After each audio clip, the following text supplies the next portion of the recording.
Hello, some viewers. How are you all? Welcome back to another video. Guys, in this video, we are going to discuss what are shareable boards, what is a private board. So for that, guys, just click on this plus button here. If you click on this plus button, you'll have a number of things.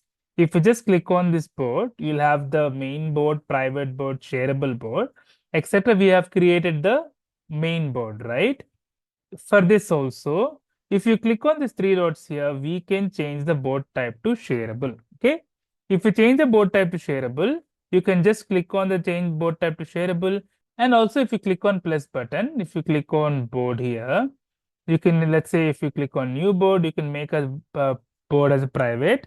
You can just give the name as private form.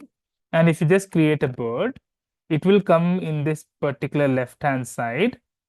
Okay, got it. But you can see the board is private. And if you see here, board is shareable. Okay.